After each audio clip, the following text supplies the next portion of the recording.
more damaged for me. I genuinely have nothing nice to say about this book. Hey guys, welcome back to my channel. My name is Maddie if you're new here, and I post bookish videos every week, and most recently I've been posting moving vlogs and apartment shopping vlogs because my husband Sam and I moved from the United States to Amsterdam a month ago.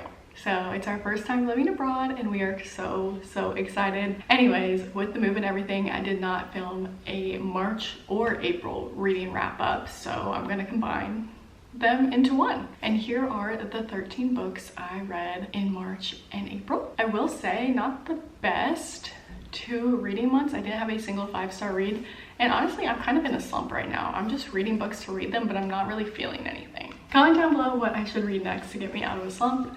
But let's start with March. The first book I read in March was The Teacher by Freida McFadden. If you don't know anything about Freida McFadden, she is a thriller / mystery author. Her books are super short, they're fast paced, and they definitely will get you out of a slump. And I really enjoyed The Teacher. I give it 4 stars. I audibly gasped at the end of the book. I was shook. It was just the perfect amount of spooky vibes, like, oh no, like what's gonna happen. I really liked it. It's one of her better books that she's recently released, I think so, because a few of her books that have come out recently, I read another one that I'm gonna talk about and I was like, no. But this one was a hit. So I definitely recommend The Teacher by Freida McFadden. The next book I read was Keeping 13 by Chloe Walsh. I read these books, it feels like so long ago that I'm having trouble coming up with what I thought in the moment, but since then my thoughts have changed about this series. I read Binding 13 I guess in February. Keeping 13 is the second book in the Boys of Tommen series. It's about Johnny and Shannon. Johnny is, you know, popular boy rugby player, Shannon's innocent girl, so I do like that trope, but I don't know. I gave the second book 4 stars on Goodreads because I did like it better than Binding 13, but looking back, it was not for me, okay? I understand why people love it. It's a great young adult series. If I had read this when I was younger, I would have been obsessed. I can't continue to give this book 4 stars and tell people that I like it because I simply didn't. It was good. It was an average book. It was way too long, way too long. And I think I did say this in my Binding and Keeping 13 reading vlog, which I'll link right here. These books are character study books. They focus a lot on interactions between characters, a lot of their inner thoughts and stuff like that. It's not a plot heavy book.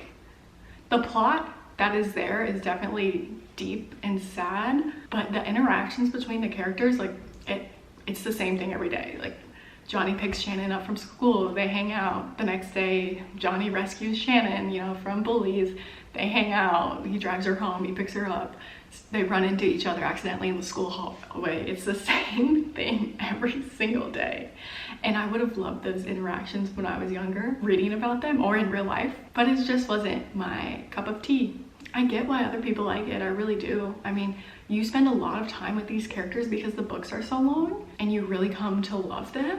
But after reflecting, I would probably give this series like 2.5, 3 stars. And I don't know if I'll finish the rest of the series. I'm sorry, please don't kill me. I know these are unpopular opinions, but I just had to speak my truth, okay? Then I read Boyfriend Material by Alexis Hall, and again, it wasn't a hit for me. I know I gave it 2 stars, and I was really forcing myself to finish it because I just did not care. I do remember in the moment thinking that this would be a great book to listen to as an audiobook, so I definitely recommend listening to it as an audiobook because there was so much information. Like the descriptions were so detailed and some of the jokes and the humor went over my head, and I feel like if you're listening to it and distinguishing 2 different voices, it would, like, the delivery would be better.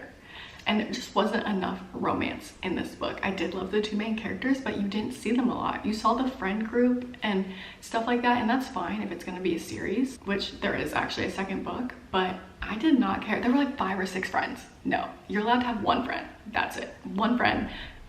I can only keep up with one friend, okay? Then I read Bride by Ali Hazelwood. This was such a highly anticipated read. I just ended up thinking it was overhyped. For me, I gave it 3 stars. I think I really liked Lo, and he was the male main character and a werewolf, and then Misery was a vampire. This was a paranormal romance. I will say it was just not my favorite Ali Hazelwood book. I love Ali Hazelwood's contemporary romances, and I think I would rather a book be full contemporary romance, no magical elements, magical realism, paranormal elements, or I want it to be full fantasy.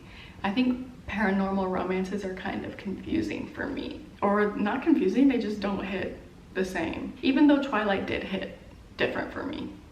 I don't know, I'm being annoying. I just didn't love it, okay? Then I read First Lie Wins by Ashley Elson, which is a thriller mystery situation. It's more of a mystery, and the marketing team really knew how to market this book because the description drew me in, and I was like, I have to read this right now. It was like, I don't remember the main character's name.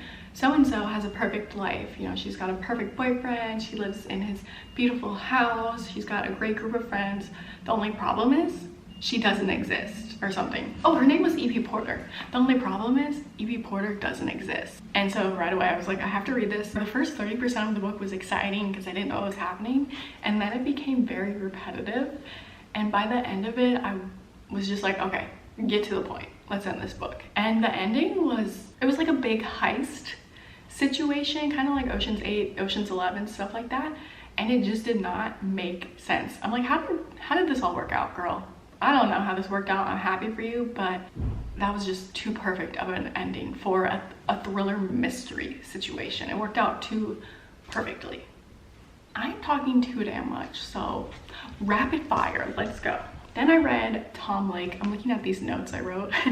And I listened to it as an audiobook by Meryl Streep. And I have to say, I think that kind of hurt me because at first I wasn't really fully paying attention, and I feel like I missed some things that were really important to the story. So I didn't end up loving it. There were a few moments that I remember writing down really cute quotes, but I can't remember what the quotes were now. So in the moment, I really enjoyed it, and I would recommend this to anyone, but not the most entertaining book. Who is playing music? It is Tuesday at 11 a.m.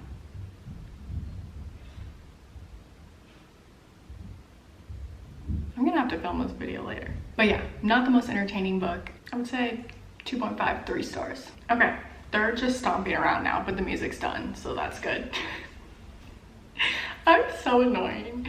I'm a homebody, and I feel like my peace is being destroyed. I feel like I'm being attacked in my own home because the neighbors are so loud here, but you know, it's the price you pay for getting to live a Europe girl summer, a Europe girl 2 years. Okay, so what did I just finish talking about?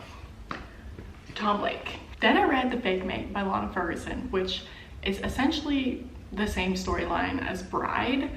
Not the same storyline, but a paranormal romance also about werewolves. And I loved The Nanny by Lana Ferguson. I thought it was beautiful, spicy, cute. I love that book. So I was excited to read this one, and honestly I thought I would like this one more than Bride, and it was worse. I would say 2 stars or less. At the end I was forcing myself to finish it. I've been doing that a lot lately. I've said that 3 times, so maybe I should just DNF.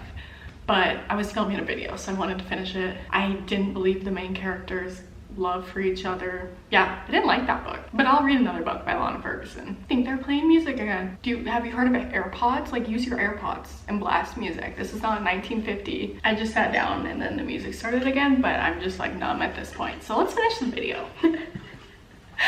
Oh God, what is the hair doing? Why is it so dark in here? Then I read Apples Never Fall by Leanne Moriarty. I genuinely have nothing nice to say about this book. Nothing. I only read it because I saw Haley Pham promoting it, since she was going to the premiere of the Apple TV show about it, and it looked good, but I'm not even going to watch the TV show. I cannot relive the book. Nothing happened. I literally can tell you the whole plot of the book in 5 sentences, and yet it was almost 500 pages. I actually did tell the story to Sam in 5 sentences. Like, it was possible. And I listened to this as an audiobook, and I almost DNF'd it so many times, but for some reason I just had to push through. And that is why I'm in a slump now. You guys can skip this one. I feel like there are better books by this author, because she wrote Big Little Lies, which is also a TV show. I don't know, I get that confused with Little Fires Everywhere, but this one was, Oh, and that was the first book I read in April. So now we're in April. Then I read The Coworker, which is also by Frida McFadden. I did not like this one. I thought, no. I was not shocked at the end. Did not like the plot. Was not her best work. You guys can definitely skip this one. It was just very, very weird. She did a good job at weirding me out, but the like thriller vibes were also off. Then I read The Reappearance of Rachel Price by Holly Jackson. Holly Jackson is the same author of A Good Girl's Guide to Murder series, which is now becoming a TV show later this year. Cannot wait. I think it's on Netflix too. And I really liked it. I really, really liked it. I gave it 4 stars. I thought the pacing was well done. The story was unlike one I've read before, and I've read a lot of thrillers, and this one had me shocked. It was a young adult thriller, so I feel like you can recommend this to anyone, but it was still exciting for me as an adult. I don't know, I was really impressed with it. She even threw a little bit of romance in there somehow, just a tad, and yeah, it was great. I'll read anything by her. I cannot wait for the TV show to come out for A Good Girl's Guide to Murder. And honestly, this thriller would be a good movie. It was really good. There were clues planted throughout the book, and I didn't catch on to them. So maybe if you're smarter than me, which it doesn't take much, you might be bored by this. But I was shocked. I was like, oh my God, that makes so much sense.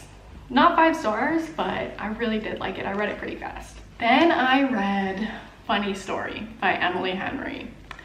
And just to flex on y'all, I went book shopping maybe Saturday, the Saturday before this was supposed to be released. And I went to like 6 different bookstores because we went on a book crawl for my birthday. I'll link that video here.